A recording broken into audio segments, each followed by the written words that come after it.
Assalamualaikum warahmatullahi wabarakatuh. Saudaraku yang sangat saya cintai dan mudah-mudahan selalu mendapatkan keberkahan dari Allah Subhanahu wa taala. Pada episode sebelumnya kita telah mendapatkan pengalaman yang begitu banyak dari perjalanan hidup seorang waria yang sangat inspiratif. Hari ini saya mengundang narasumber yang sama untuk bercerita bagaimana perjalanan yang sekarang ini perjalanan dari alam yang tidak jelas sekarang menuju alam yang lebih jelas. Saya mengundang saudara saya tercinta, I love you very much, Muhammad Yunan. Assalamualaikum, Prof. Waalaikumsalam warahmatullahi wabarakatuh. Ini Pak Haji. Iya, senang sekali ini pakaiannya beda ini daripada yang dulu ya. Ini alhamdulillah. Iya, terima kasih. Alhamdulillah. Kita lanjutkan ngobrol-ngobrol ya, Mas Yunan ya di sana ya. Alhamdulillah. Ayo kita cari tempat, Mas Yunan. Gimana kabarnya, Mas Yunan? Alhamdulillah hari ini sangat sehat walafiat. Lebih segar lah daripada ya, yang terima dulu ya. kasih. Alhamdulillah. Pokoknya saya senang lihat bajunya ini loh. Ini luar biasa. Alhamdulillah. Saudaraku yang sangat saya cintai, kita ingin melanjutkan apa yang sudah kita bicarakan pada episode yang sebelumnya tentang perjalanan hidup saudara kita Muhammad Yunan yang dulu namanya Nadia, dulu Nadia ya namanya itu ya. Alhamdulillah. Jadi sampai sekarang masih punya salon kecantikan? Ya, tetap, Prof. Masih jadi masa pandemi ini gimana? Masa pandemi alhamdulillah salon saya itu pelanggan saya kan banyak di lingkungan sekitar, jadi tidak berpengaruh ke dalam masa pandemi ini. Oh gitu ya itu. Jadi turunnya tidak seberapa turun, tapi mungkin customer dari jarak jauh paling berkurang. Oh gitu ya, ya. Itu. Tapi yang kalau dari segi ini apa itu biaya terjangkau. Oh iya betul. Pernah enggak ini jujur ya itu? Pernah enggak itu ada pelanggan ya, kemudian ya mungkin potong rambut atau apa, kemudian kok tiba-tiba jatuh cinta, itu ada enggak itu ya? Pasti ada. Masya Allah. Tapi saya berhasil mengontrol itu karena apa? Itu saya memperlakukan customer itu secara profesional. Jadi saya mungkin tidak melakukan hal tidak mengekspresikan secara langsung, tapi paling dalam batin itu pasti ada. Tapi tidak sampai sejauh itu, paling tidak kita layani dengan maksimal secara profesional saja. Tapi memang hati juga perang batin di sini itu ya, perang artinya. Oh tidak, alhamdulillah untuk yang sekarang ya, Prof. Enggak, yang dulu. Yang dulu. Awal-awalnya pasti ada proses seperti itu, tapi seperti saya bilang tadi, profesional. Ya, harus profesional. Karena menjaga pelanggan ini. Menjaga customer itu kan tidak mudah, Prof. Jadi. Tapi kalau dia yang memulai gimana? Saya juga tidak mau. Tidak merespon. Tidak merespon karena itu akan merusak nanti bisnis ini ya. Bisnis saya sendiri. Luar biasa, alhamdulillah. Iya. Saya dengar ya itu dari beberapa tetangganya Mas Yunan ya. Iya. Ada beberapa ustadz yang ada di situ yang kenal saya ya. Kemudian saya tanya, katanya Mas Yunan mengadopsi anak, betul ya? Apa istilahnya ya? Terserah apa namanya. Pokoknya membawa anak di rumah gitu, betul ya? Itu. Iya, betul. Anak usia berapa itu? Begini, Prof, itu adalah proses, salah satu cara proses saya untuk perubahan. Awalnya itu saya ingin membangkit dari pergaulan yang tadi benar-benar yang bertentangan dengan pola pikir saya. Waria itu kan seperti itu, jadi mereka hidup bebas, tapi saya berpikir walaupun saya waria, saya punya tanggung jawab terhadap agama saya, negara saya, keluarga saya, dan terhadap diri saya. Itu yang saya terpatri dalam pola pikir saya. Jadi kalau harus begitu, saya harus melepas dari pergaulan itu secara perlahan. Salah satu cara yang saya lakukan adalah mengadopsi anak. Apa hubungannya ini? Sangat berpengaruh ke perilaku kita. Di situ tanggung jawab kita terhadap orang lain itu dia terekspresikan. Contoh yang konkret? Ya, contoh sederhana, kalau kita sudah punya anak tanpa memakai asisten rumah tangga, kita mengasuhnya apapun kebutuhan anak itu, dari hal yang sederhana sampai urusan yang lebih besar, itu menjadi tantangan tanggung jawab kita, saya pribadi, membuktikan ke masyarakat, ini saya punya anak, saya bisa asuh sendiri, bisa berjalan dengan baik. Dan alhamdulillah sampai sekarang anak-anak saya sukses semua dalam pendidikan. Itu pamit orang tuanya ya? Begini Prof, umumnya orang kalau adopsi anak itu kan pasti memutuskan hubungan sama keluarga aslinya. Ya, keluarga asalnya. Saya tidak sepakat, karena bagi saya anak itu kita mengadopsi anak itu salah satunya adalah menaikkan derajat keluarganya. Masya Allah. Jadi tidak perlu kita memutuskan hubungan keluarganya. Siapa tahu anak ini membangkitkan menjadi semacam menaikkan derajat keluarga besarnya. Tapi tahu, orang tuanya tahu. Iya, dan itu saya lakukan secara konsisten. Dan anak-anak saya itu saya ambil dari umur 5 tahun. Alhamdulillah sekarang sudah bekerja sekolah di... Jadi sudah pernah mengadopsi berapa kok sampai anak pertama sekali? Anak pertama... Itu berapa orang akhirnya yang sudah pernah diadopsi? 3 orang. Oh. Nah itu orang tuanya kok mengizinkan? Kok tidak begini, mohon maaf saja ya.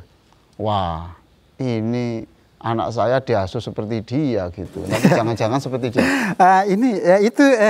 Justru ini tantangan bagi saya membuktikan. Masya Allah. Jadi saya selama ini suka sesuatu hal yang tidak lazim, tidak mau linier.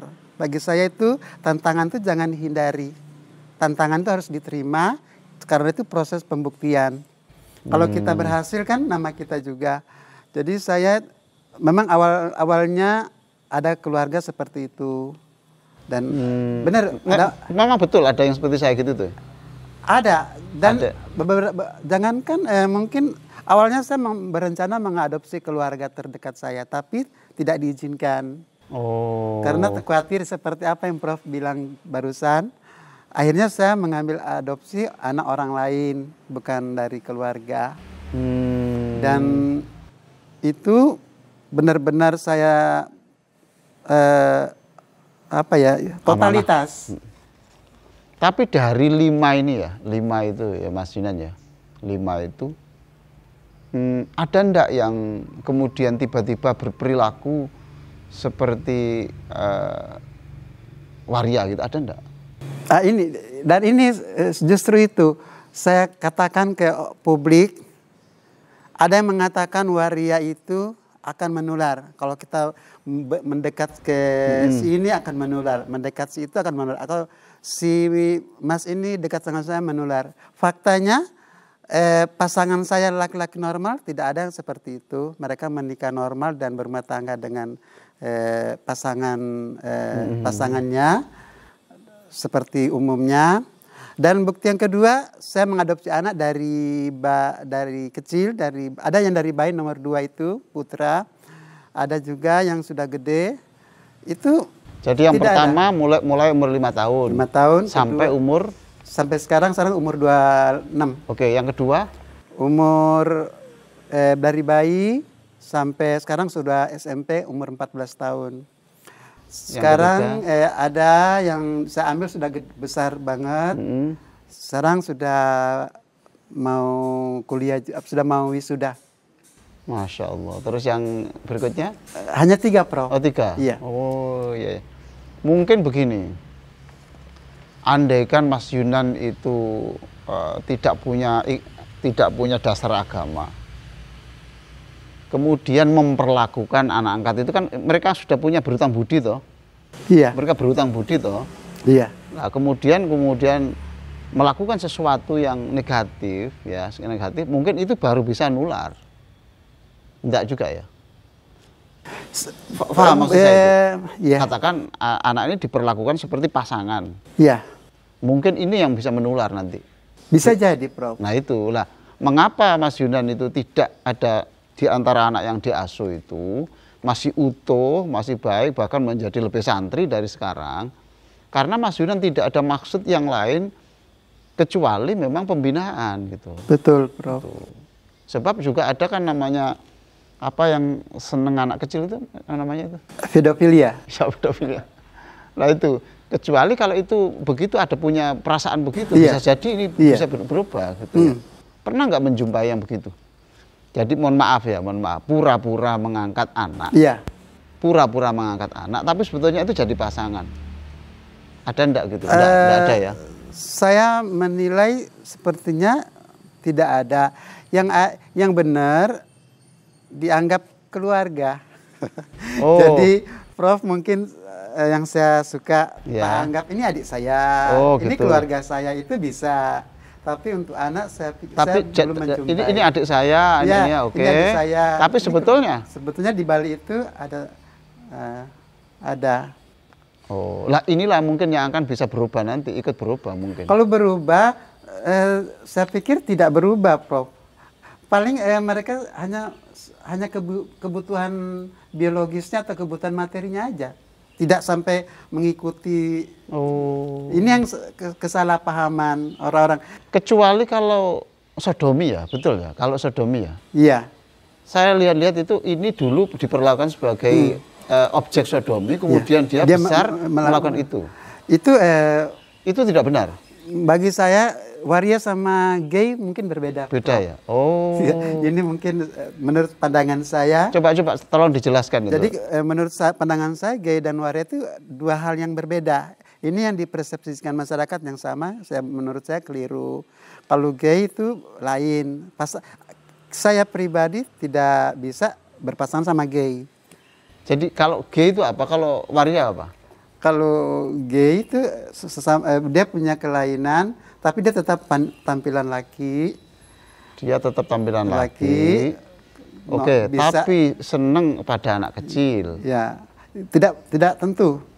Jadi bisa juga. Oh iya. Jadi itu senang sama anak kecil itu dia terjadi ke siapa saja, tidak termasuk gay, tidak juga. Ada juga orang bukan waria. Tapi juga tidak selalu sodomi, tidak? Tidak juga. Jadi penampilannya laki-laki, senang laki-laki. Ya, tapi kalau waria itu penampilan wanita, dia cenderung suka yang lelaki yang normal. Oh, itu jadi pada penampilannya itu ya? Ya mungkin. Itu menurut yang saya alami seperti itu. Iya. Mungkin waria yang lain mungkin punya persepsi yang berbeda. Yang itu yang saya dengar ada apa?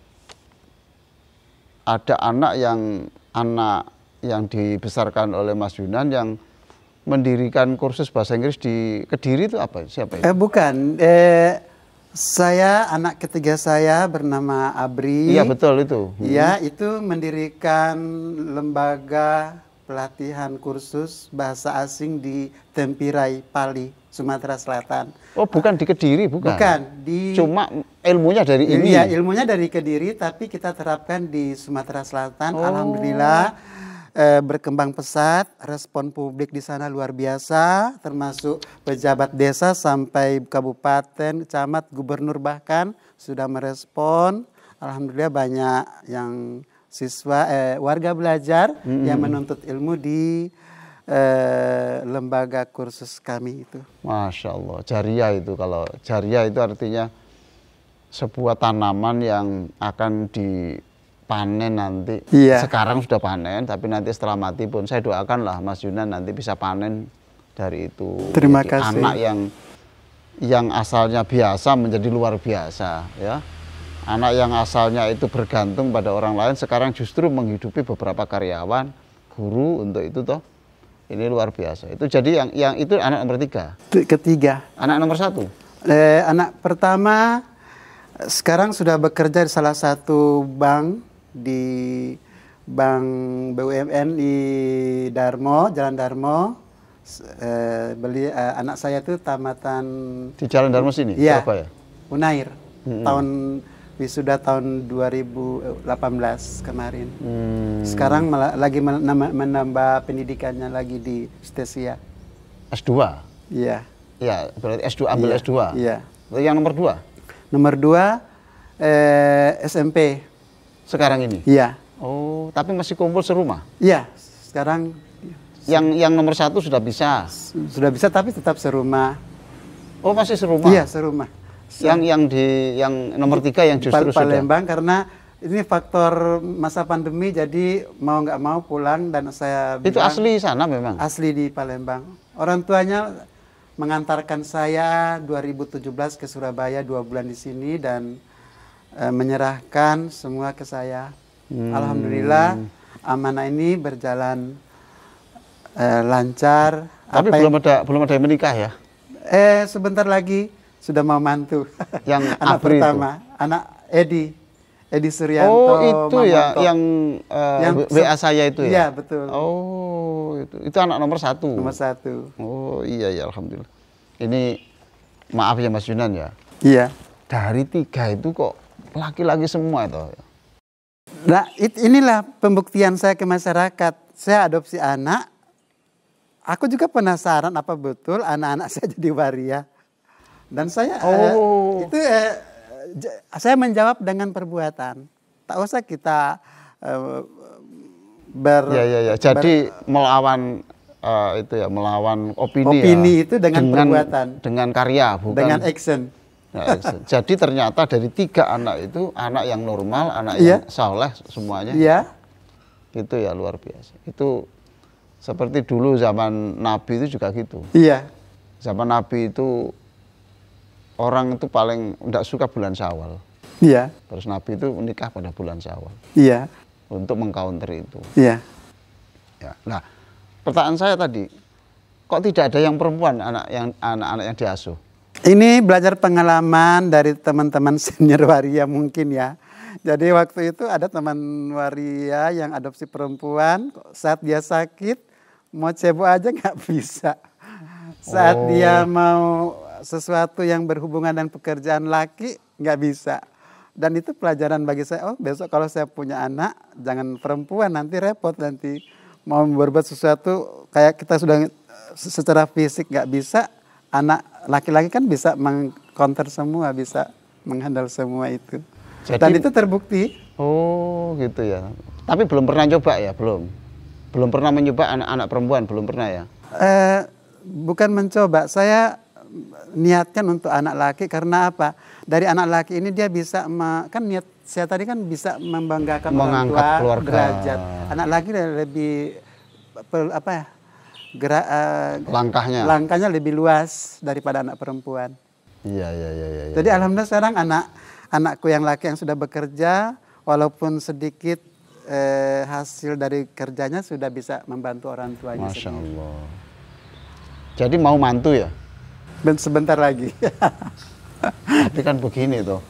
Lah kapan yang mantu itu menikah? Lah ini. Iya. Gimana itu? Saya natural aja hidup ini. Saya nggak pernah berpikir di luar kemampuan, tapi tetap usaha ada. Insya Allah Allah yang mengatur semua. Karena menikah itu kan tidak semata-mata kemampuan materi, tapi batinia dan segala macam. Jujur, saya katakan saya belum 100% atau bahkan tidak naluri saya masih tetap Masya wanita Allah. Walaupun saya Allah berpenampilan seperti ini. Jadi naluri rasa ingin syahwat kepada perempuan itu belum terlalu besar gitu ya? Iya, bukan terlalu besar, bahkan tidak ada sama sekali. Dan itu kan jadi problem jika berumah tangga. Justru jadi masalah besar juga nanti, Prof, menurut saya. Walaupun ada beberapa teman wanita ada keinginan, tapi kan saya tidak mampu. Tapi kalau umpamanya ya gini loh ya, kewajiban itu menjadi gugur jika yang menerima kewajiban, yang punya hak itu mengikhlaskan. Iya.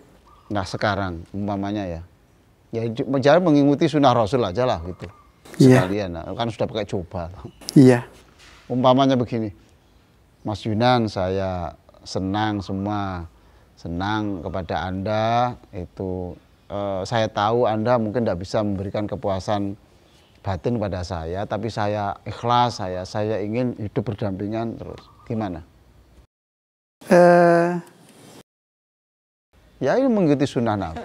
Iya, betul. Barangkali iya. Allah justru menumbuhkan Itu, iya. ketika satu kamar dengan itu, wallahu alam. Iya, walau alam. Jadi saya seperti saya bilang, saya ngikuti aja. Ya, Insya Allah. Ya pemirsa, ini Mas Yunan ini sudah mau menikah ya gitu. Ya kalau ada saya senang sekali. Sekarang memang jujur saudara saya ini, mengapa saya bilang tadi Mas Yunan I love you. Itu saya cinta engkau itu karena apa? Saya cinta semangatnya untuk kemanusiaan, semangatnya untuk berubah. Jadi I love you, saya cinta engkau itu karena engkau memberi teladan yang bagus. Saya saja belum bisa mengangkat anak sekian banyak. Nah, ini kalau ada di antara pemirsa ini yang senang dengan Mas Yunan, saya kira, tapi ya sarannya tadi itu ya. Tapi Allah saya kira Maha Kuasa. Allah menumbuhkan tumbuh-tumbuhan itu kadang-kadang di tempat yang liar, toh. Iya, betul. Siapa tahu bahwa justru seperti hidayah lah Mas Yunan ya. Iya. Seperti petunjuk Allah itu kadang-kadang munculnya itu tiba-tiba.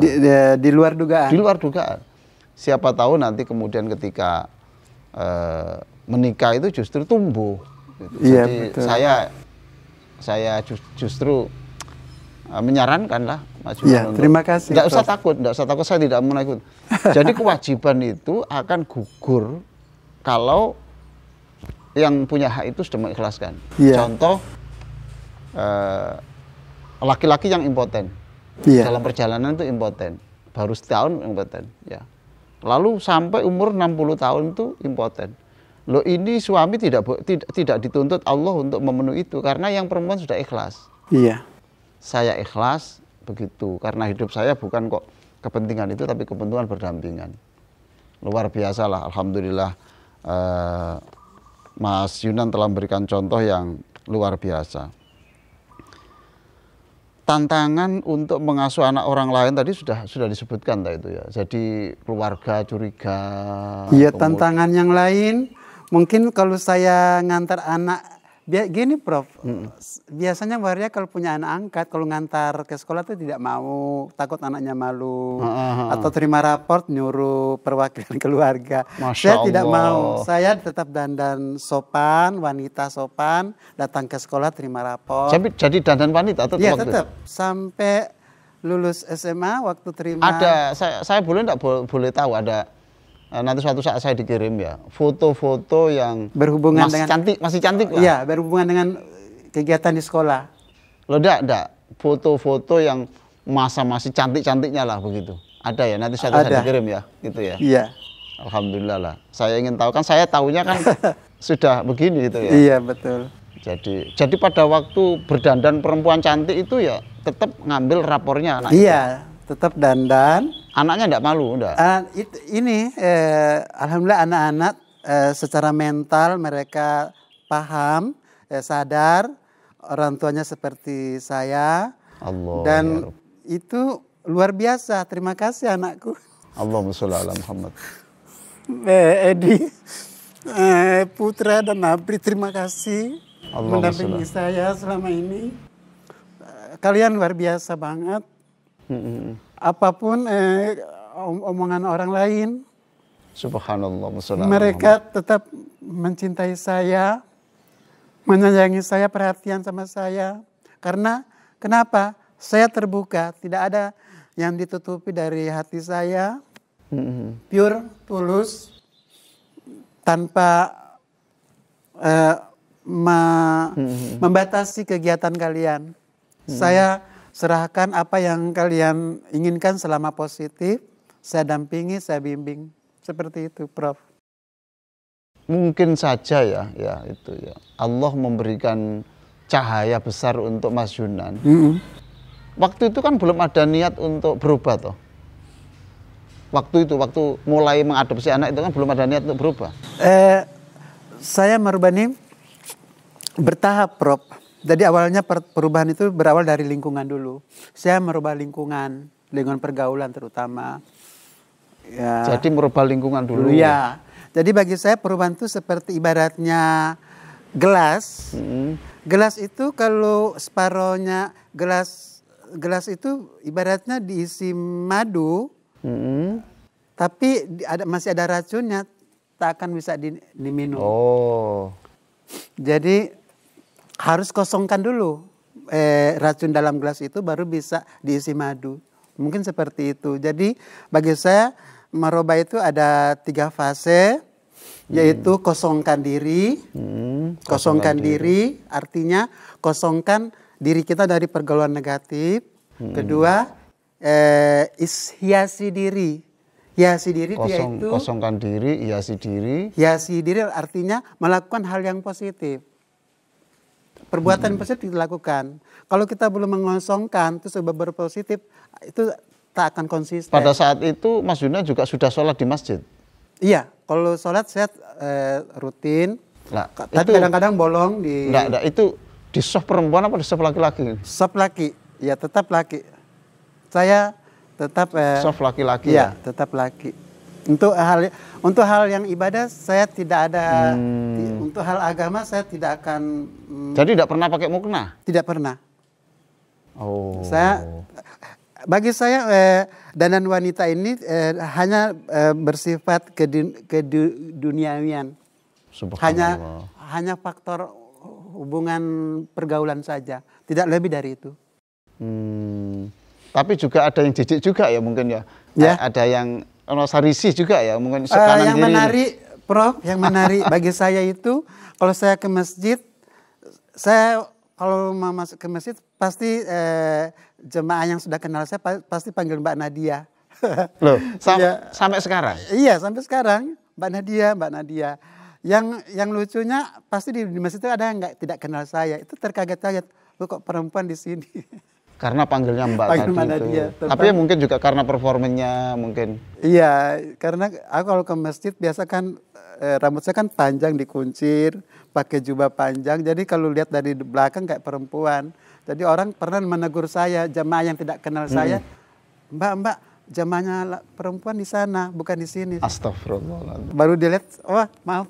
Ternyata itu kalau ke toilet. Ya itu ke toilet. Ini enggak boleh.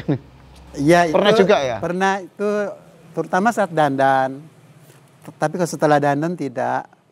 Jadi waktu dandan tuh suatu kesulitan juga bagi kita untuk ke toilet. Iya, betul ya. Jadi memang tadi itu saya mendengar itu untuk proses mendapatkan perubahan itu antara lain melalui mengadopsi anak tadi ya, iya. Tapi yang dengan tulus. Karena di situ bisa mulai latihan berbagi gitu ya.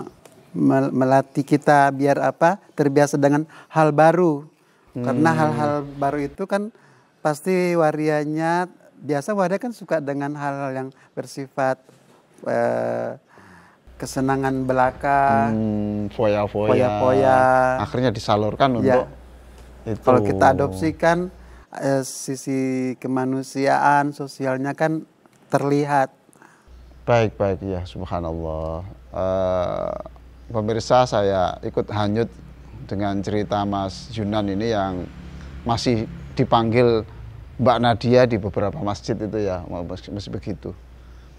Mas Yunan ya, itu pernahkah yang paling menyakitkan ya, katakan penghinaan atau apa paling menyakitkan, kemudian ketemu orang yang bertindak yang sangat santun, mungkin ini dari penganut agama lain atau siapa, tapi saya tolong diceritakan pada saya dan juga para pemirsa ini juga bagaimana itu pengalaman yang pahit selama ada perlakuan-perlakuan gitu antara perlakuan yang sangat manusiawi, ada perlakuan yang tidak manusiawi. Ya, tolong diceritakan. Pengalaman pahit pasti banyak. Itu memompa mental saya semakin kuat. Tapi ada hal yang suatu ketika saya tidak terima. Apa itu? Saya pernah dilempar anak-anak justru dari tempat ibadah. Sampai suatu ketika saya dilempari batu. Iya, disorak, dan padahal mereka dengan atribut agama itu, saya sempat kecewa dengan mereka. Jadi atribut ibadah yang seperti saya lah. Iya, gitu. yang pakai baju koko lah, pakai sarung, pakai itu dari tempat. Masya Allah. Ya, mereka lewat, kita dilempari. Iya. Disorak-sorak. Iya. Dan itu sempat membuat saya kecewa dengan, maaf kalau itu tahun berapa itu? Tahun 95 mungkin. Ya, jadi akhirnya saya memutuskan untuk mencari agama yang bisa menerima kondisi kita seperti itu. Dan saya sempat 1 tahun itu terperangkap ke agama itu, agama lain. Saya diajak ke tempat ibadah mereka, saya ikut cara ibadah mereka, mempelajari dan dituntun oleh suatu pendeta, dan saya benar-benar dibimbing, merasa nyaman lah dengan itu. Masya Allah. Dan untung niat saya berpindah belum tersampaikan, karena saat itu saya masih proses menggali, istilahnya apa bisa ya, karena jujur aja saya sangat kecewa dengan perilaku orang-orang seperti itu, yang pada akhirnya saya tahu itu hanya perbuatan oknum, bukan ajaran agama yang saya anut sekarang itu. Ya, tapi itu berkat ada curhatan saya ke seorang customer saya bernama Ibu Abida. Bu, itu customer potong rambut.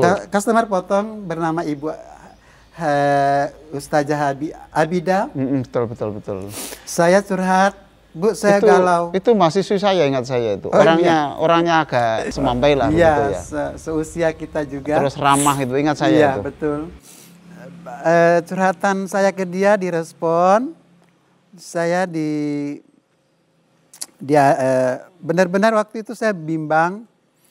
Tapi rasa jengkel diperlakukan oleh oknum itu tadi itu masih sangat kuat ya. Iya, saya benar-benar sedih. Kenapa seperti itu? Orang beragama kok begitu. Ya, padahal setelah saya tahu itu hanya mereka-mereka ini orang-orang anak-anak kecil yang belum paham. Dan alhamdulillah berkat Ibu Abida saya dipertemukan dengan seorang tokoh agama. Saya diajak ke sebuah gedung di Surabaya di Gramedia, terapi sholat bahagia. Oh itu ya. Iya, saya datang, alhamdulillah dari situ saya benar-benar bangkit keimanan saya.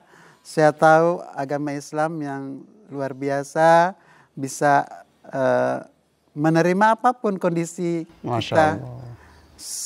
Seburuk apapun tetap kita diterima selagi kita mau berubah, ada niat berubah. Iya, mudah-mudahan Ustazah Abidah yang luar biasa sebagai wanita solihah, ustazah yang baik, bisa menerima Mas Yunan yang sedemikian ini sampai yang bersangkutan ini Mas Yunan memperoleh cahaya-cahaya yang luar biasa yang sampai hari ini. Lalu diajari apa saja kemudian? Apa kata-kata apa yang kemudian kata kunci apa atau peristiwa apa yang kemudian memiliki daya tarik kembali kepada Islam waktu itu apa? Asalnya kan sakit hati ya, walaupun pada oknum ya. Kemudian kok tiba-tiba ini ternyata enggak apa-apa, umpamanya gitu apa itu? Itu karena apa? saya pikir agama yang saya anut adalah yang benar, karena siapapun pengikutnya akan mendapatkan rahmat dan mendapat mendapatkan diterima tobatnya jika kita mau bertobat. Ya.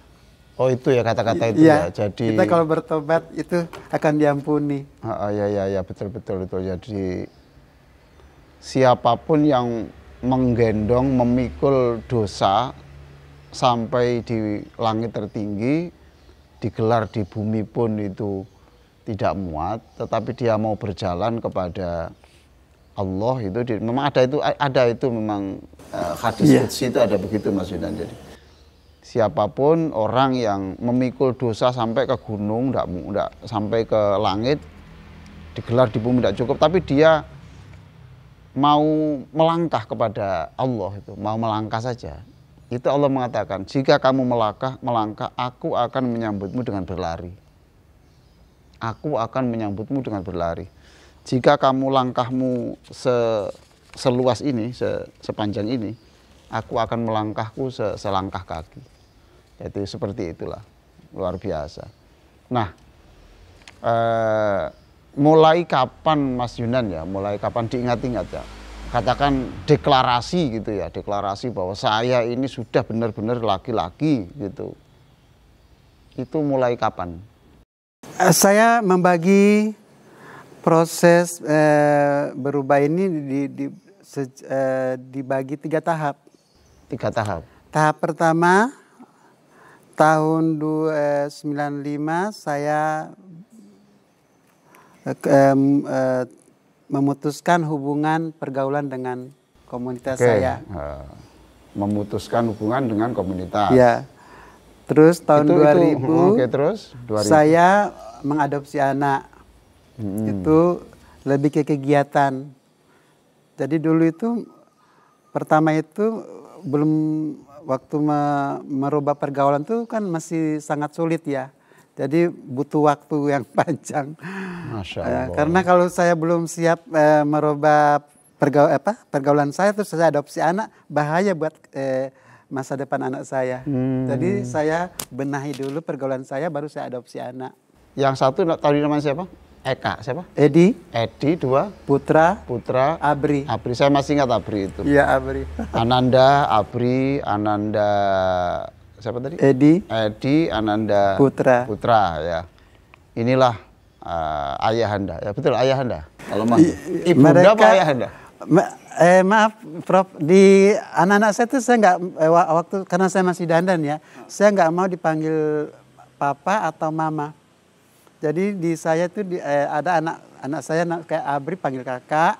Ada yang anak Edi sama Putra manggilnya Yayang. Yayang itu apa? Ya udah panggilan Yayang. Yayang terus satunya? Kakak. Iya. Jadi tidak pernah dipanggil. Saya nggak mau dipanggil papa. Tapi pernah nggak terucap ibunda gitu? Anakku pertama awalnya panggil mama, tapi jangan mama, takutnya suatu ketika saya nggak dandan perempuan terus panggil mama kan repot. Jadi kakak atau Yayang. Ya. Karena itu panggilan di tempat tinggal saya juga seperti itu. Subhanallah. Jadi kalau sholat 5 waktu sekarang sudah jalan ya. Gitu. Iya. Jadi 3 tahap toh. Meninggalkan komunitas, iya, mengadopsi anak, sama jadi adopsi meninggalkan komunitas itu untuk memutus mata rantai. Iya, itu betul. satu. Itu yang kedua adalah adopsi itu lebih untuk latihan berbagi perasaan, ya, latihan berbagi itu dan aktivitas. Dan juga untuk mengendalikan supaya tidak foya-foya. Ketiga, iya. 2017 saat anak saya lulus SMA. Iya. Saya memutuskan meninggalkan atribut kewanitaan. 2017? Iya. Jadi sejak 2017 saya sudah nggak memakai, sudah nggak rambut panjang, tidak make up, tidak memakai rok atau baju seksi perempuan. Saya dengar ya dari seseorang, Pak, betul apa tidak ya itu, bahwa Mas Yunan pernah mengatakan, saya suatu saat akan bikin pengajian besar, kemudian nanti saya akan mengukuhkan kembali kelaki-lakian saya. Itu betul enggak? Itu rencana 2017 tapi tidak terlaksana. Rencana mengundang Prof juga waktu Oh itu. gitu toh. Tapi ada kendala waktu juga waktu itu karena saya disibukkan proses. Sebenarnya saya mau pindah balik lagi ke asal Manado di Kota Mobagu, tapi ada kendala jadi Tidak jadi pindah. Jadi berarti jadi pengajiannya tidak jadi, tapi iya, pengukuhannya secara pribadi sudah. Secara pribadi saya sudah melakukan itu. Ada rencana memang seperti itu. Saya sudah mengatakan mau buat acara khusus, tapi ya mungkin lain waktu lah. Atau gini, nikahnya saja lah. Oh betul. Nikahnya saja lah. Nikah saja. Jadi perasaan saya ingin merubah mindset ya. Saya mohon maaf, saya tidak bisa memberikan kewajiban secara secara psikologis atau biologis ya. Itu tidak persoalan. Iya. Jangan merasa berdosa. Iya. Jangan merasa tersiksa. Iya. Asalkan sebelum akad nikah itu sudah tahu. Iya. Sama, ini kasusnya sama. Ada wanita yang konsultasi dengan saya. Oh, dia enggak laki-laki, dia ini impoten tapi belum nikah. Iya. Karena penyakit atau apa saya enggak tahu. Iya. Pak, saya ini sudah impoten tapi saya ingin mengikuti sunnah Rasul, bagaimana? Ya enggak apa-apa. Nanti jelaskan yang sejelas-jelasnya kepada wanita itu bahwa saya ini impoten tapi secara materi saya tidak. Saya mampu. Itu. Nah, kalau dia mau berarti sudah tidak apa-apa. Iya. Yang tidak boleh itu menipu. Iya betul. Ya, ya seolah-olah ini kemudian tiba-tiba iya. Nah itu kalau udah begitu itu berarti wanitanya boleh menuntut hak untuk cerai. Iya. Iya. Jadi sekarang ini perjalanan setelah sudah menjadi laki-laki, sudah beribadah, masih puasa toh? Tetap puasa. Kemudian sekarang apa kebahagiaan atau beberapa kendala yang masih dihadapi apa? Alhamdulillah kalau masalah kendala saya tidak mempermasalahkan. Kendala itu harus diterima. Jangan mempermasalahkan kendala. Kendala itu bagian dari proses pendewasaan. Jadi kalau kita mengalami kesulitan. Ada pepatah itu Mas Yunan. Iya. Don't forget beautiful sunset needs cloud disguise. Iya. Don't forget beautiful sunset needs cloud disguise. Jadi jangan lupa bahwa keindahan matahari yang terbenam itu kan indah tuh. Iya, indah. Itu baru indah kalau ada mendungnya sedikit. Ada mendungnya. Betul. Ya toh? Jadi udahlah saya kira. Jadi prinsip itu saya betul itu. Iya. Jadi jangan menghindar dari tantangan. Iya. Jadi jangan disebut kesulitan tapi iya. sebut tantangan. Tantangan. Iya betul. Alhamdulillah. Ketika sudah menjalani kehidupan sebagai laki-laki, terus sekarang sudah menjalankan agama, pernahkah mimpi didatangi oleh orang tua? Orang tua siapa? Yang almarhum. Bapak saya almarhumnya 2010, mamanya alhamdulillah masih sehat walafiat. Oh, sampai sekarang? Iya, sudah umur 77 tahun, masih sehat walafiat. Berarti ketika sudah berubah gini betapa syukurnya itu? Iya, insya Allah. Iya, betul. Senang sekali. Senang, insya Allah. Subhanallah. Buat mama, makasih. Allahumma sholli ala Muhammad. Mama, bersyukur mama pada usia senja seperti mama bisa menyaksikan Ananda Muhammad Yunan yang insya Allah akan dipertemukan oleh Allah di surga nanti ya. Amin. Surga nanti mama sama Mas Yunan sama ayahnya karena ini lahir dari sperma sang ayah. Insya Allah nanti dipertemukan di surga bersama-sama. Amin. Jangan ada di antara keluarga kita yang berpisah. Alhamdulillah. Alhamdulillah. Pemirsa yang sangat saya cintai, itulah beberapa kisah yang menarik dari Mas Yunan. Tapi saya mengharap Mas Yunan kira-kira pesan-pesan apa saja untuk seluruh pemirsa lah begitu. Kira pesan-pesan apa yang dianggap penting? Silakan. Eh, saya berpesan buat pemirsa semua dimanapun Anda berada, perjalanan hidup itu suatu proses yang harus dihadapi, jangan pernah mengeluh, harus percaya diri, sekalipun ini khusus buat teman-teman pernah senasib dengan saya. Kalian itu orang-orang yang mandiri, orang-orang yang hebat. Luar biasa. Kalian itu bukan orang yang terkucilkan. Kalian orang-orang yang punya potensi untuk lebih baik. Hanya 3 yang aku pesan. Ingat, kita ini hidup bukan untuk diri sendiri, tapi ada tanggung jawab untuk Tuhan, untuk agama Tuhan, untuk negara, untuk keluarga, untuk lingkungan sekitar. Jika kalian menyadari itu, pasti insya Allah kalian akan menemui perubahan yang saya sadar, saya tahu sendiri kalian itu tidak menginginkan kehidupan seperti itu. Saya tahu sendiri karena saya mengalami. Tidak ada waria kepingin di hatinya mau jadi waria, tidak ada. Saya pernah bertanya secara person to person, mereka justru ada keinginan, tapi balik lagi percaya diri.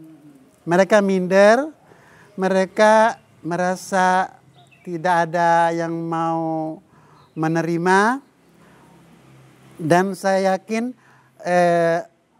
diterima atau tidak diterima itu hal yang lain. Tapi buktikan dengan sikap kita ke publik. Lambat laun apa yang kalian lakukan akan direspon publik menjadi suatu perubahan mendasar buat kalian semua. Dan buat publik terutama yang bukan waria atau bukan LGBT, jangan sama sekali mereka dikucilkan. Rangkul mereka, beri ruang mereka, karena mereka punya potensi hal yang positif. Contoh sederhana, aktivitas mereka dalam mengekspresikan kreativitas mereka luar biasa. Nggak ada waria pengangguran, nggak ada waria kesulitan secara kebutuhan, menjerit-menjerit, memprotes pemerintah, memprotes ini. Mereka tuh mandiri luar biasa. Itu kalau potensi ini diabaikan sangat rugilah kita. Itu aja pesan saya. Dan pesan buat keluarga saya, terima kasih. Yunan sangat rindu sama keluarga, sama mama, sama adik-adik, sama om, tante, keponakan semua. Dimanapun keluarga saya berada, di Manado, di Jakarta, di Palembang, di Makassar, dan di manapun, di Surabaya. Saya mohon maaf jika ada kesalahan selama ini yang saya lakukan. Mohon maaf, sangat mohon maaf. Semoga kalian mau menerima saya lagi seutuhnya, karena anak yang saya ambil ini bukan karena faktor aku hanya mengurus anak orang lain, tapi ada hal yang lain yang berpengaruh terhadap perubahan diri saya. Jadi mohon maaf kalau saya mengambil anak orang lain, bukan anak keluarga. Karena kalau tidak ada anak-anak ini mungkin kehidupan saya tidak terkontrol. Itulah manfaat saya mengadopsi anak. Dan buat anak-anakku juga terima kasih sudah mendampingi Yayang, mendampingi kakak. Apapun tantangan kalian yang hadapi di lingkungan, kalian tetap tegar, tetap percaya diri, tetap berkarya tanpa batas. Anak saya Edi sekarang berprofesi sebagai tenaga di perbankan, insya Allah menjadi sukses. Abri yang sekarang lagi merintis lembaga kursus, insya Allah besok akan menjadi yayasan Kampung Inggris Tempirai yang luar biasa muridnya. warga belajar yang sangat semangat. Semoga apa yang dicita-citakan bisa membangkitkan, menaikkan derajat mak sama pugu sama bapak. Edi juga, mak sama bapak di Jombang bisa bangga dengan Edi. Putra juga tetap sekolah, tetap pinter, tetap semangat, jaga pergaulan. Karena pergaulan itu adalah suatu jalan menuju kalian sukses. Bukan orang tua. Orang tua tidak mampu mengawasi kalian sampai di luar rumah. Tapi kalian sendiri yang memilih pergaulan itu agar bermanfaat ke depannya. Dan buat teman-teman, terima kasih warga Rungkut Kidul yang luar biasa banget menerima saya lepas dari kekurangan saya, kelebihan saya. Orang Rungkut Kidul luar biasa bagi saya. Terima kasih. Dan buat Prof khususnya. Iya, iya. Saya ingat Prof Asis, saya telepon tengah malam. Tutup salon. Saya ingat sekali jam 10 malam saya telepon Prof. Baru kali ini ada seorang tokoh yang membuka hatinya, membuka lebar-lebar, menerima komunikasi saya. Telepon itu Prof ya ingat. 2 jam saya telepon sama Prof mencurahkan isi hati saya. Tidak salah itu tahun 2004 Prof ya. Iya, itu sekitar itu. Di situ saya sangat mendapat terang benderang berkat bimbingan Profesor Dr. Muhammad Ali Aziz. Terima kasih sekali. Sama-sama. Saya dapat ilmu banyak juga dari Mas Yunan. Iya. Sampai hari ini saya diberi kesempatan untuk Prof untuk menggali semua pengalaman saya. Mudah-mudahan pengalaman ini bermanfaat buat semua orang. Mendapat ada hikmah di balik semua itu. Saya pribadi juga mohon maaf. Begitu Prof. Ya, alhamdulillah. Terima kasih Mas Yunan. Ini pertemuan hari ini ya sebagian dari takdirnya Allah. Semoga semakin mengukuhkan Mas Yunan untuk menapaki jalan yang lebih terang ke depan. Rezekinya banyak karena menyenangkan orang, pasti disenangkan Allah. Dan juga setiap matahari terbit, Mas Yunan, yakinlah bahwa selalu akan terbit harapan-harapan baru untuk Mas Yunan dan keluarga dan anak-anak yang dibesarkan. Dan setiap matahari tenggelam di ufuk barat, yakinlah masa lalu itu terkubur bersamaan dengan tenggelamnya matahari. Optimislah, yakinlah bahwa Allah selalu menyayangi kita semuanya. Terima kasih, sampai ketemu pada episode yang lainnya. Wassalamualaikum warahmatullahi wabarakatuh.